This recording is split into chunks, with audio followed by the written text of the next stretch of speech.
Hey everybody, it's Kneecap here, and in this video I'm going to be showing you how to obtain the new promotional pet Gurgl that is added to the game. Calling it promotional because it kind of coincides with a Funko Pop that was released of the same murloc, and you know, just kind of tying it into the game. You don't have to pay for this or do anything like that, it's just a quest line. It's actually fairly easy to do and fairly quick, especially once there's less people doing it. If you remember during the Shadowlands pre-patch, there was a Murloc pet added to the game with a quest line. This is kind of in that same vein. It's easy to do, but I figured I would go ahead and take you through it, just in case this isn't normally the type of thing that you do. So, first of all, everybody's eligible just to get the quest. You need to go to Legion Dalaran. So, like if you have your purple Hearthstone from Legion Dalaran Times, you can head there pretty quickly. You'll be able to use this later on as well. So, I do definitely recommend you having this in your bag either way. And you'll go to the pet supplies place in Dalaran. It's kind of near where the flight path is, or where you go up to the flight path in the actual town square. And you'll see a quest there. And you don't want to do you want to do the like pet detective and it'll be called pet detective, I believe, the first one. And then it'll be like pet up. You don't want the other ones will be like, if there's other quests there, it'll be like for pet dungeons, which you might not even know about, but that's not what you want to do. So I believe again it's pet detective. It starts off, and then I think the next follow up will be called like pet up. So during this, you'll be given a little cat that you can summon. It has like an on use thing on your quest tracker, or I'm sure the item is in your bag. And you need to go to the location designated on your mini map on your map, and just press the button while you're there, and the cat will run towards where it needs to run to. You can interact with the person. You have to do this a few times in the city, and so you do it in one part of the city, another part of the city, then you go just like outside the wall and do it, go back, and then you'll get the next quest. Very simple stuff, but yeah, it's worth pointing out. Next, we're going to have to fly down to the Eye of Ajara. So you don't want to go with the instance. You actually want to fly south. You'll see it on your map if you go to your map. To go straight there from Dalaran, you will be flying over Fatigue Zone. You can probably make it even without the fastest flying if you go straight there. But, be careful, I guess, just in case not. Yeah, I didn't seem to have any issue. I believe I still had like a third of the fatigue bar, even, but with the faster flying.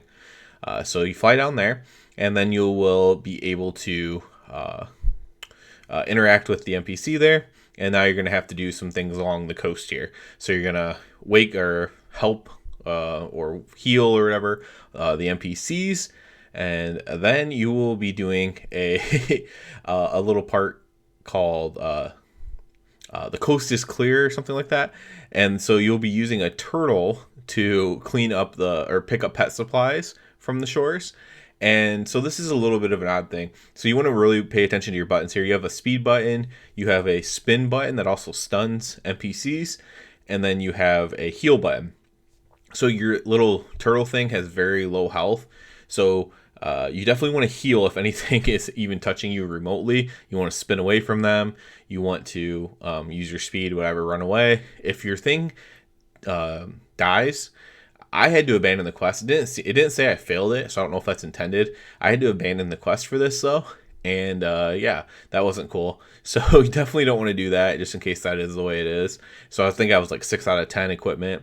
Had to abandon quest and do it over again. I think I saw some people doing it without the turtle, just flying to the things and picking them up. That's definitely not how it's intended to be done, but I guess I'll throw that out there. I like to do, you're doing these cool things. I like to kind of do them the way that they're intended and written to be done. So after you do that, you're going to be asked to do the most annoying part if there's other people there. So depending on when you're doing this, so the people who love this stuff the most have already done it, even at the time I'm making this video. People who love it the most have already done it. But there still will be hordes of people coming in, probably over the next few days or week. And, depending on what time of day you try to do this, it could be a little bit sketchy. So to do this part, you just need to kill pirates in the designated area on the map. It's like northwest from where you've been operating, still in Eye of Ajara zone. And you have to kill the pirates, and you need to get 6 keys. They seem to have about somewhere around a 50% drop rate. At least that was my experience.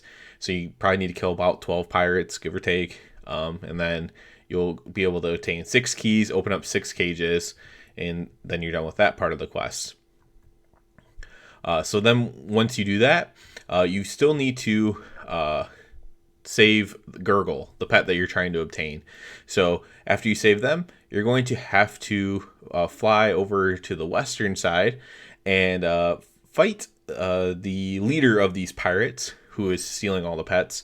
And this is a pet battle, but it's actually quite easy. I don't know even what to say to use, because I just used 3 random pets in one without any real issue.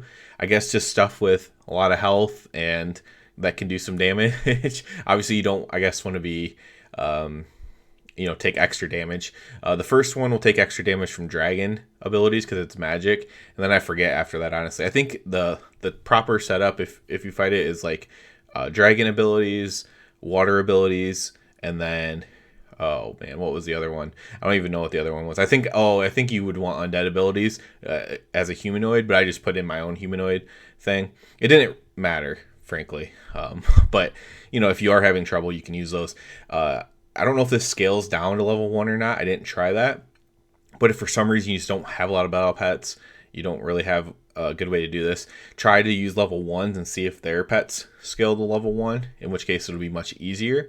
But if not, you will just have to make do with whatever level 25s you have. Hopefully you have some.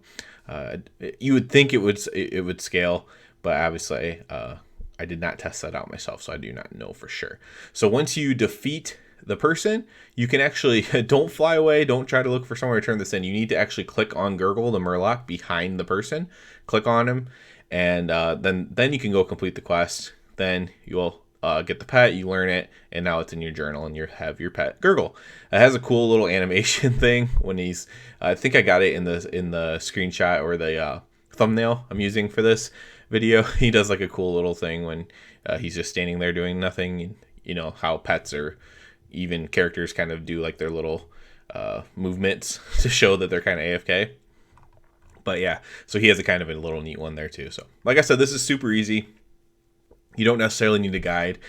This coincides again with this Funko Pop thing. I'm not like trying to advertise for Blizzard or World of Warcraft or anything, but that's just what it's for, is this little thing. So if you want to check that out, you can. I'm not going to do that, but a lot of people will, which is why this is an effective thing to do. At least the pet is free and everything though, so that's kind of cool. So that's it for this video. As always, I do ask you to please subscribe to the channel. It helps me out so much. And other than that, everybody, have a good one.